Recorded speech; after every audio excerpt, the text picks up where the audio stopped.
everyone. I'm Rebecca, Manager of Business Development at Green Key Global. Hi, everyone. I would like to welcome you to this webinar session. Before I introduce our guest, I would love to cover a few housekeeping items.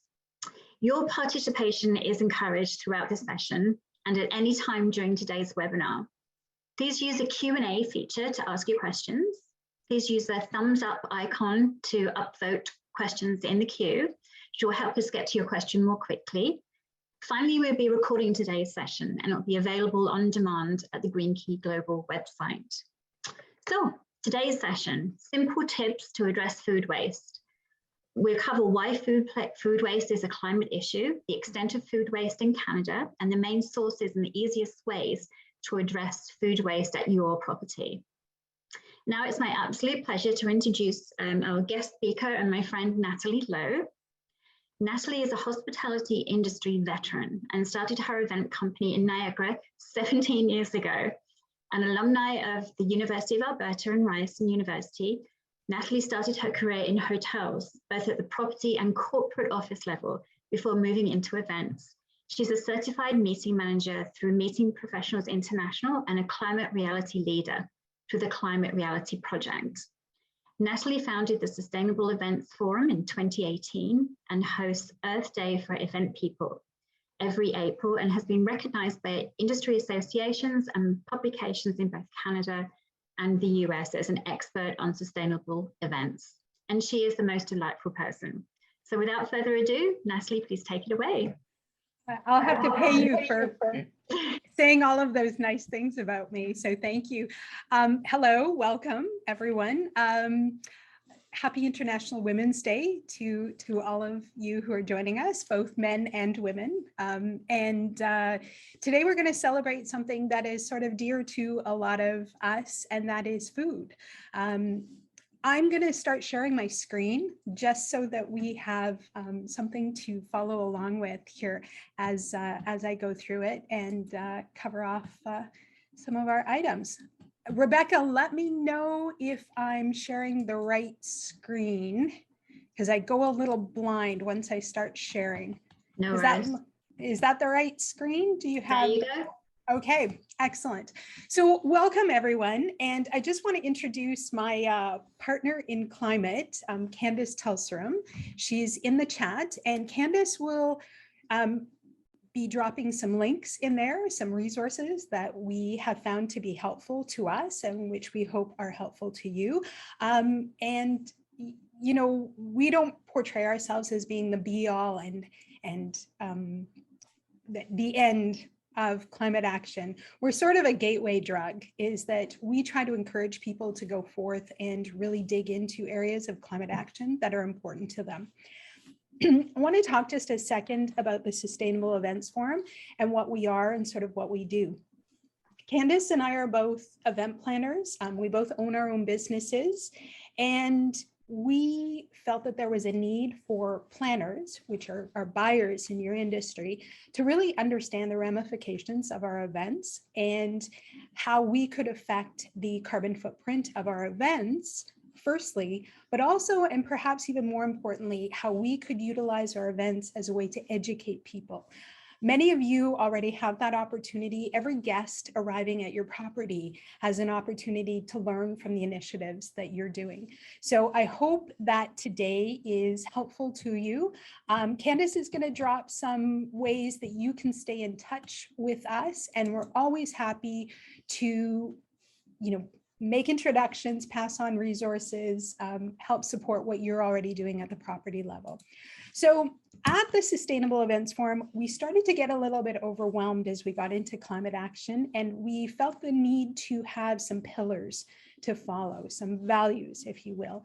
And those are what you see on the screen. The first and foremost, we hope that we are able to inspire you a little bit to do the next step. Whatever you're doing now is fantastic. We love for you to be inspired to take the next step. And certainly for many of us, that's educating ourselves on the climate emergency, what it is, what our personal effects are, how we're creating carbon and greenhouse gas emissions. And then we're strong believers in collaboration. This is a we problem, not a me or a you problem. This is something that collectively we can move forward if we all work together. And finally, and perhaps most importantly, is that we have to take action. So, we can get sort of stuck in analysis paralysis. And I think sometimes in the climate sphere, we get stuck in that. What should we do first? Where should we go? There's so many things to address: plastics, food waste, transportation. And what we really want to encourage you today to do is to take a small step wherever you are right now. So the first thing that I want to address is why food? These numbers are actually from drawdown.org, and I have to apologize. I gave Candace an old piece of data. Reducing food waste is actually now ranked #1 globally, and we can talk a little bit about why that is. As you produce and create the food and it comes through that supply chain, there is so much that is emitted for greenhouse gases when you create it, and then we waste so much of it. When food goes into a landfill, it creates methane. And methane, we talk about carbon a lot, but methane is 32 times more potent as a warmer of the environment than carbon is. So based on the volume of the food that we're throwing out and the methane that's produced, food waste is really at the top of all of those lists.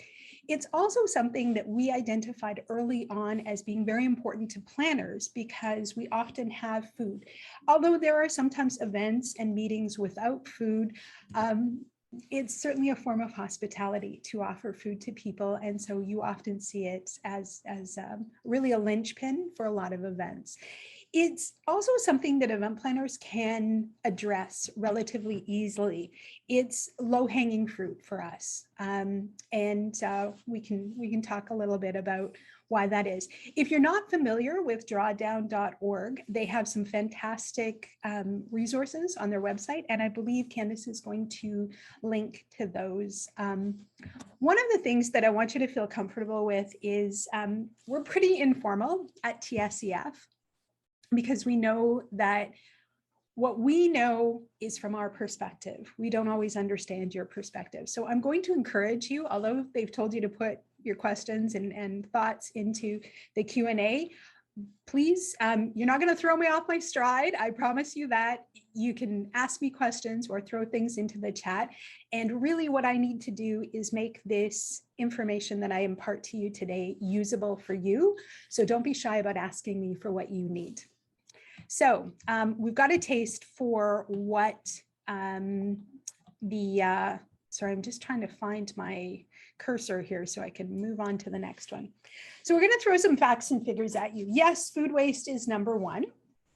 And yes, that number is correct, 97,000 tons. And I apologize for the spelling error. I thought I had fixed that, but 97,000 tons of food per day is thrown away. The stats that I have from British Columbia, which was in conversation with an organization there that works on food waste, is that 66% of the food that goes into the bin could have been salvageable. It could have been reused. And we've already talked about food in the landfill, which makes methane. So food waste in your property is a big deal for the environment. And you might ask me as a business person, what does that actually mean for you? Well, let's talk about that. And we know that collectively profits for an outlet are around 5%, but 7% of your food revenue in an average property is going directly into the waste bin. So already we know the food that is wasted is greater than the profits that you're taking. So to me, as a businesswoman, I see that as an opportunity. When you think that collectively in Canada, $49 billion of food is wasted every year, those are revenues that could be streamed into profits rather than into waste. And it's kind of a double-edged sword, because not only are we throwing away that potential revenue, but we are also paying often to have that removed. And so we're going to talk a little bit, and this is where I'd love to hear from some of you about things that you might already be doing at your property level, about ways that we can use menu design and a little bit of accounting. Sorry, the numbers always have to come into play. A little bit of accounting to sort of determine where the food waste is coming from and how we can take some of that 7% and allocate it into that profit margin rather than into the expense margin. So before we kind of get into it, what I want to really underline is that I'm not a person who really advocates for us to reach for perfection or to try to set unrealistic goals. And we've all sat around the budget table and looked at some unrealistic goals and known that there's harm in reaching too far if you're not going to make it.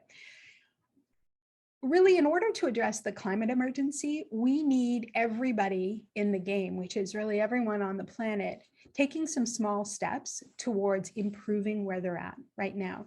So whether you are already weighing and measuring your food waste and properly reducing it and caring for it down the waste stream, or you're just getting started, there are going to be small steps that you can take. And also, I would encourage you to reach out to your industry colleagues and your staff to have them involved in taking those next steps. Often we find that the frontline employees are not utilized as a resource as much as they could be.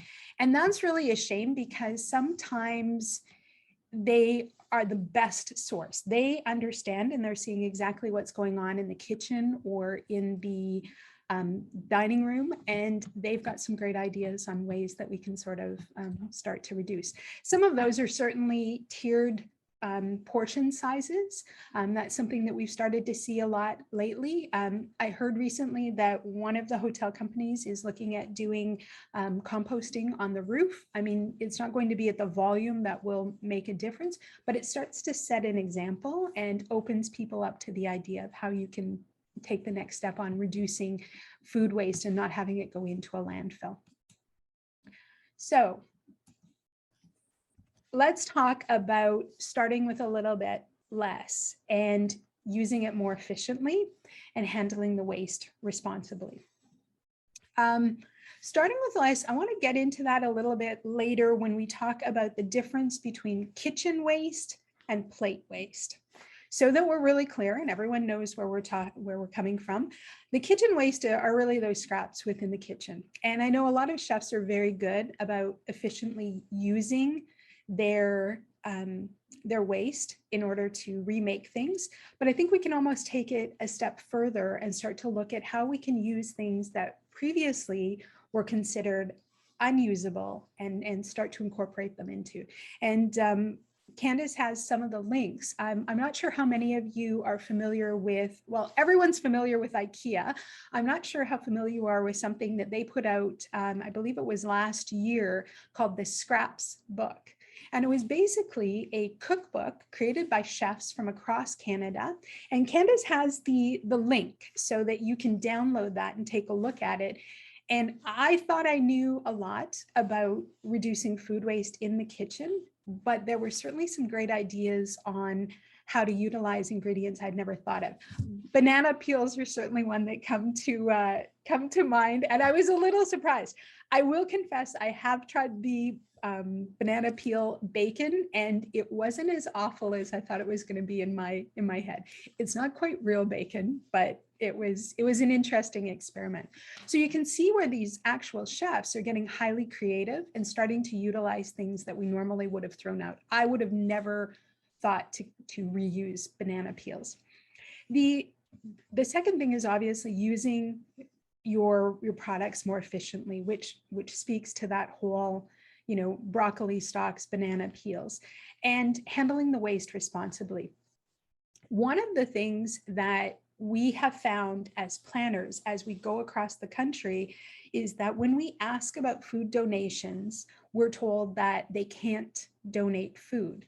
This is absolutely not true. There is legislation in place in every province and territory in Canada that allow you to safely and responsibly and legally donate the food. I'm going to refer you to one of our good partners, and that is Second Harvest. They have a website set up called foodrescue.ca. And again, Candice is going to drop in the link there for you to look at Food Rescue. And what they basically do is they pair you with a local need, and you supply the product. They do so in a manner that ensures that it's done safely and efficiently. And it really removes the onus on you to have to go out and find these ways for you to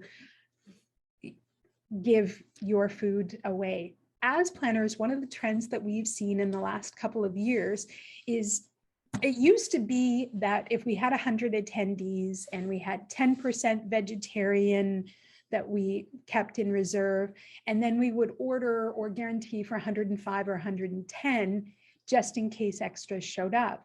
Now what we're finding is 60 to 70 people are actually sitting down. So we're seeing a no-show factor that is really pushing our food waste up higher.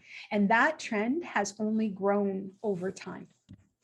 So absolutely, we want to look at donating those extra plates that are not being used. And then the other issue that we've come across is really the high cost of composting. And it's something that we're looking at with the Federation of Canadian Municipalities about how we can really turn composting into a net revenue center, because it creates a product that people pay for.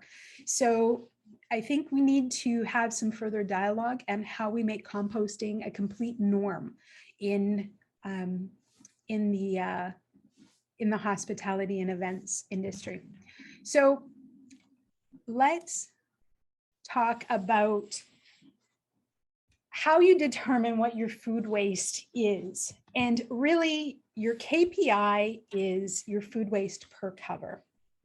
And the industry best practice, or the best practice for sustainable food waste, is to weigh the food waste for 5 days, divide it by the number of covers over those days from that particular outlet if you're isolating it, or from the property as a whole if you're not isolating it. And then you use that metric to really make your changes and then go back and find a baseline for it. One of the things that is really helpful is if you can determine, again, the source of that waste. So the kitchen waste versus the plate waste is going to have different solutions, obviously. And once you determine that, that really allows you to create an action plan for your own particular property, and to include the service outlets or the members of your team that are really much more in line with that.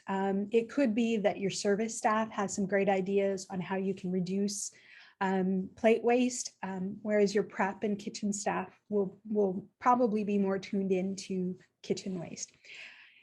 One of the things that we think is going to happen is we have to get creative at the property level.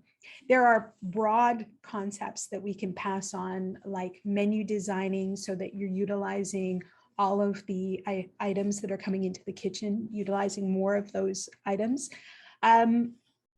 But really, every property is so unique, particularly on how their waste stream is managed within their municipality. So really, we encourage people to come up with a climate action plan that includes that frontline staff and has people who are invested in implementing the solutions. One of the worst things that can happen is to have a top-down plan presented by somebody. And I say this as someone who worked in a corporate office, sending out those memos and those missives, but to have a plan presented to you by somebody who is thousands of kilometers away and doesn't understand the unique challenges to your property, we really feel that climate action, it belongs at the municipal even the neighborhood level, and that it belongs at the property level. And sometimes what we find as planners, when we engage with a certain brand, we're sold on a climate action plan that is maybe not embraced as thoroughly at the property level as we would hope. When we talk and educate our planners and our clients, we talk to them about really partnering with you on this. And that's, something that we'd like to see a little bit more. And one of the issues that comes up a lot with event planners is that if I sit down at a table, the 200-pound gentleman sitting across from me is getting the exact same plate size and the same portion as I'm getting. Is that where we need to be? How do we address that in a way that really works at a property level, particularly for large scale banquets? So those are discussions that are happening on the planner side, and I would urge you to be prepared to have some of those discussions. Simple things that we ask them not to do is don't fill up all the water on the pre-pour. Now, I know from a service perspective, it's a nice to have. In some cases, it is a service requirement, but I think we need to look at how much of that water is wasted. And while we're talking about food, beverages certainly fit into that. And we look at ways that we can do some self-serve, which can be problematic in the time of COVID, I understand, although restrictions are loosening. But those are some of the smaller ways that you still have to look at. If you think about the energy that goes into drawing that water, pouring it out, and then disposing of it when so much of it isn't touched. And again, I understand that there's a balance between a service level and a reduction of waste, but it's something that we need to bring into the conversation when we're discussing especially large scale banquets and galas. So we've talked a little bit about where the food waste comes from within your property. And let's look at how we can actually go through and do that.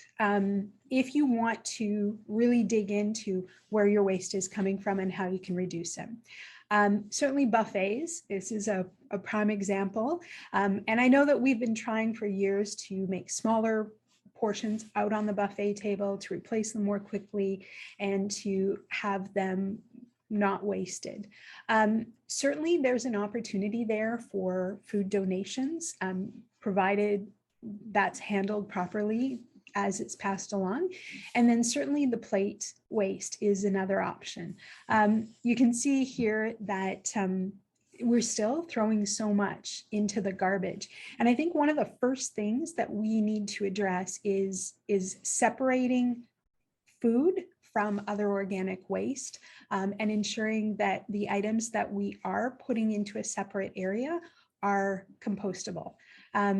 We talk about upstream, which is reducing what's coming into your system, and we talk about processing it after it goes through your system, which is downstream. It is always better if we can bring less in, because it reduces our costs and our workload all throughout the process. And it's certainly something that recently we're working with a hotel here in Ontario that has switched their style of coffee in the morning.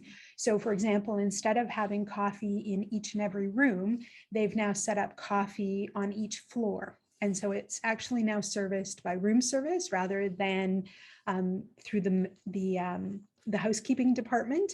And they did it in order to reduce the food waste that was going on, but also the plastic issue that was coming with all of the packaging that happened with the in-room coffee. For me as a guest, is it a little bit less convenient? Well, not really, because I'm only having to go to a foyer within my floor. It's a little bit different than just getting up in your pajamas and making coffee. But I think when we look at things now, Booking.com tells us that 83% of guests want to travel more sustainably. So that tells me that if you give me a why, I will accept those changes into your process. And I would, if I want to travel more sustainably and stepping outside of my room to get a cup of coffee does that, then it's likely that I'm going to be open to it. The mistake that happens sometimes is that we don't explain to them the why, or we oversell it. And by oversell it, I mean, when we use something that is reducing our costs without being more transparent. Right now, we're seeing a real push towards transparency, and whether it's food or beverages, it's always good to approach these conversations with your client, with your audience and your guests with a sense of humility, right? Washing or giving up fresh towels is not going to save the planet, but it's a step that you're taking in the right direction. And so we need to be aware that the guests that are coming into your hotel are far more educated in the last 12 months than they were, pre-pandemic. So some of the resources that I would encourage you to look at, certainly foodrescue.ca. There's a great organization out of Vancouver called Rethink Together. On there, Candace is going to drop in, they've got an entire section on free training that you can have your staff take. And the staff walk through the training and it teaches them the whys of food waste and the hows. And it helps to open up their mindset to make small changes that have larger effects. Something that you may or may not be aware of, there is actually a global movement to reduce food waste. There's foodwaste.org, and there's also food waste pledges. And Candace, if you can drop those links into the chat for our guests, that would be great. One of the things that you are going to start to see as we work through this is ecometer.ca is out of Vancouver. Again, I'm sorry I keep using West Coast examples, although I'm sitting in middle Canada. And you're already seeing it on booking sites and Google, where rankings are starting to come through based on the environmental friendliness of our practices or our sustainability. But Ecometer uses 4 pillars to rank: plastics, community involvement, food waste, and there's one other that off the top of my head I don't remember. But what you need to understand is that from the planning side, when we are sourcing, we are now looking at those sites to determine where you rank. And the truth is, we're looking at these with a critical eye. We would sooner have a small step that is being followed through than a grand plan that is failing to execute well. So again, it's that encouragement of taking those small steps and including your guest as part of that experience. And the hotel industry is very good at that, at really making the guest feel like they are part of that entire experience. And I think that this is a great example. So those are some of the resources that we want. So let's talk about actions that we can take right away, because we're sort of big on what can I do today? And the first thing that I would encourage you to do is, if you're not already tracking your food waste, I don't want you to go whole hog and start weighing and measuring everything, but to challenge your outlets to determine where that waste is coming from. Is it kitchen waste or is it plate waste? And look at your waste at the end of the day and determine where it's actually going. Are you paying extra for that composting? Or are you working with a composting project locally? And can you tighten up and make that system more efficient? Secondly, is to really engage the staff. And I sometimes beat on this a little bit, because again, what we're really finding is that when we're trying to engage with a hotel property, and we want to know about their sustainability plans or about their food waste plans, often we're rerouted to corporate office. And if I'm holding an event in Calgary or Kelowna, it doesn't make sense to me to be talking to someone situated in Toronto or sometimes even in the US, because then I'm not creating a relationship. I'm not engaging with them. The person on site that I'm going to be talking to is likely a server, a banquet captain, a front desk person, a CSM. But even the CSM is not always going to be in front of me. And so it's really important that whatever steps we take, that your frontline staff is aware of them and is engaged in that process, because that's who I will actually be interacting with. And then the last thing is really, it goes back to our original concept, and that is that whatever plan you have and whatever ideas you have, I mean, we've all had those great big brainstorming sessions, is that we have to take that first small step. And there's a lot of eco-shaming, right? We try a small step and we get beaten up for all the thousands of things that we aren't doing. And I want to give you a solution to that. And that is really understanding why you're taking the steps you are. And that's why we spend a lot of time explaining to people where the priorities for climate action are set and why they're priorities. So if you are working on your food waste reduction plan and you are getting pushback about plastics, you can address that by indicating that these are priorities that have been set by, there are over 282 scientists working at drawdown.org independently who verify this. And it gives you the comfort level and the confidence to be able to tell your guest, I understand, I hear you, we've chosen to prioritize as this is the largest risk. We use a catchphrase at TSEF called right action, not nice action. And it's something that has created a little bit of cynicism within our guest population. And that is, you know, giving up plastic straws was certainly a good thing to do, but it won't have the impact on your climate emissions that, or your greenhouse gas emissions that reducing your food waste will. And if you can effectively communicate that to your guests, not only will it create dialogue, but then you've educated them a little bit. So that is, Rebecca, that I told you I was going to be short and sweet today. So I hope we covered off a few items that people can take away and sort of learn from. And I don't know if anybody has any questions or if they would like to, you know, they can grill me. Well, I can start with a question. So if I'm a hotel and I want to start my action plan today, so my first step is what? Which link should I go to? What do I do with the very first thing? Yep. The very first thing I would do is I would go through the free training at Rethink Together. Right. But if you wanted something physical to do, the very first thing that I would do is start a challenge to determine if it's kitchen waste or plate waste. And then even the training will start to speak to you a little bit more because the solutions are very different. Okay, that's what I would do. That is hopefully what you can do. And I'd really like to see us utilize some more interesting solutions. And, you know, something that was brought to my attention yesterday is a hotel in Finland, actually, that's using all of their coffee grounds and they grow mushrooms out of them. And it was kind of a cool thing. It fits the ethos of the property. And I know it's not applicable to everybody, but depending on where your physical plant is, you can start to use some of those local initiatives.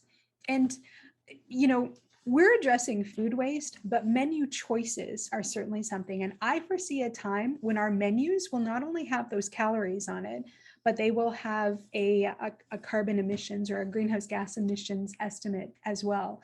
And one of the things that we talked about in the last session that always surprises people is the disparity in emissions based on protein source.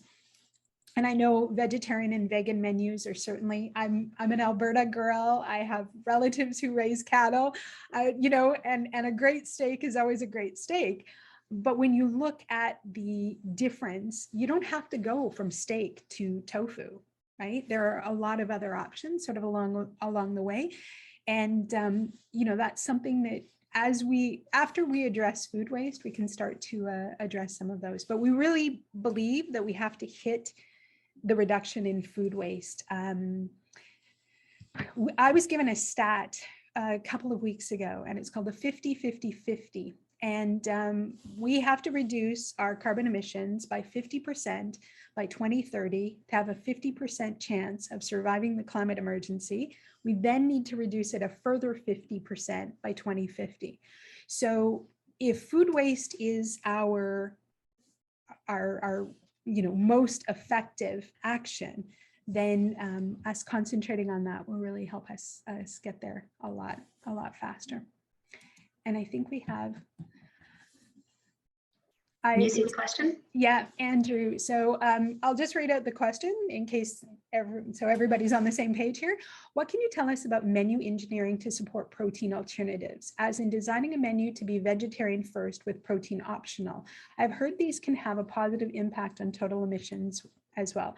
Absolutely. Candace, I don't know if you have that World in Data link, but if you could find that while we talk about this a little bit, that would be really helpful. What we're seeing is that you start with a vegetarian concept, and that yes, the protein is layered on. One of the big concerns, and I say this as someone with a nutrition background, one of the big concerns that we've bumped up against is people seem to think that they need a ton of protein and that it only comes from meat. So in your sort of menu engineering, we know that we want to hit not only taste and presentation, but also that nutritional side. I think we can start with menu engineering that includes some ideas about the amount of protein that is already in food items. For example, and this actually surprised me, peas are exceptionally high in protein, right? Chickpeas are very high in protein. You can do a vegetarian menu with chickpea pasta that rivals the protein from some other sources. The other thing is that one of the most pure sources of protein are fish products, which are much lower in protein, fish products are much higher in protein than many other items. I mean, you've always got your sort of your beef protein and your chicken breast, but when you look at the fat to protein ratio, fish is an excellent option. And from a climate perspective, they're asking us to eat more fish and more responsible fish. Andrew, I don't know if that kind of helps. The other thing that I want to talk about menu engineering is that utilizing everything in the within that piece. So for example, the broccoli and utilizing those stocks within the menu rather than just using the crown and throwing the rest away. And what we sometimes find is that the chefs are opting for that full broccoli stock because it's cheaper, not considering the cost of throwing that item away.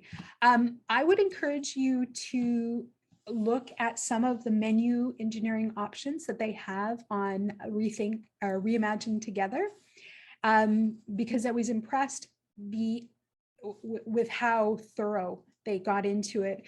The other thing that they're asking us to do is for planners to have the conversation with the chefs about how exactly our menu looks during our 3 or 4 day stay. I know you're all hoping for the 4 day stay, right?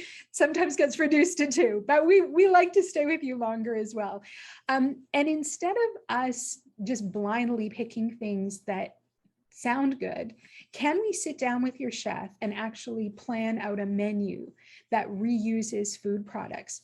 Some of the things that I was intrigued, I have a couple of large university, very elite Ivy League universities in the US, and for years, they have been using whole products for their snacks. So when I purchase their coffee breaks, the only things that they want to see are whole fruits, They want to see nuts. They want to see things that can potentially be reused. Now, the onus will be on the property to reuse them, right? How many people have touched that apple? You know, can you effectively reuse it? How does that work? But that kind of fits into re-engineering your menu to facilitate less food waste. And it was interesting, the one university, which is out of Boston, actually went so far as, you know, they made apple chips out of the apples that were bruised. So there was some processing that went along, but they felt that they needed to do that in order to facilitate our tastes and our desire for variety.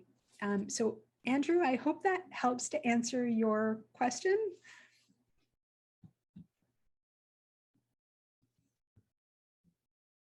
Oh, I think you're muted, Rebecca. He said yes. Yeah. Okay, there we go.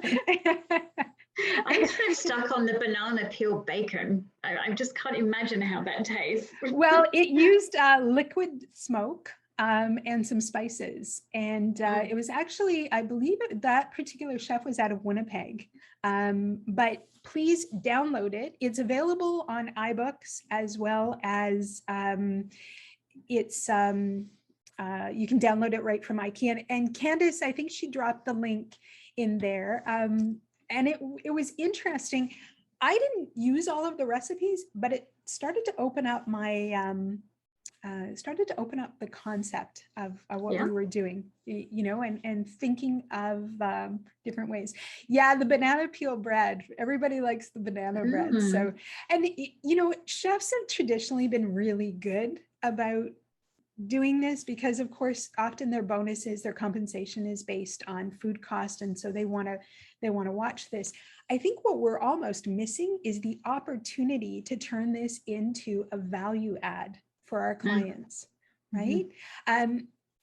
I always ask to speak to the chef and nobody ever wants to let me speak to the chef, but the chef's probably my favorite person, right? I'm a foodie, I love food.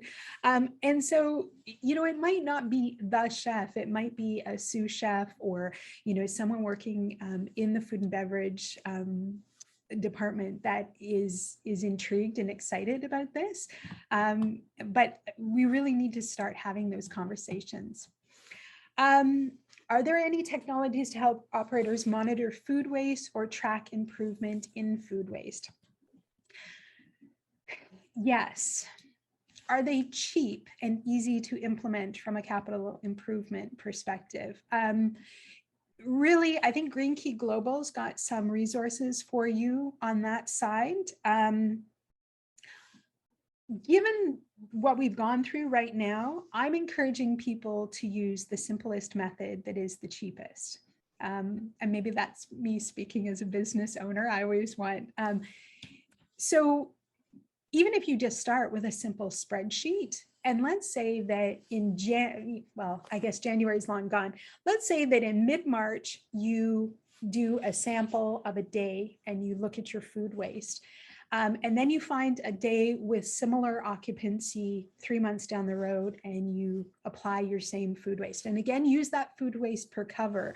Even just tracking it on a spreadsheet would be a start. I think from an ownership perspective, you're going to have to be able to show that return on investment, that 7% going into that 5% before you make the investment in technology. I am hearing way too much where hotels are sold products rather than simply improving their process. And if they're not seeing the returns from that product, say that fancy energy sensor, then ownership feels like they've wasted money.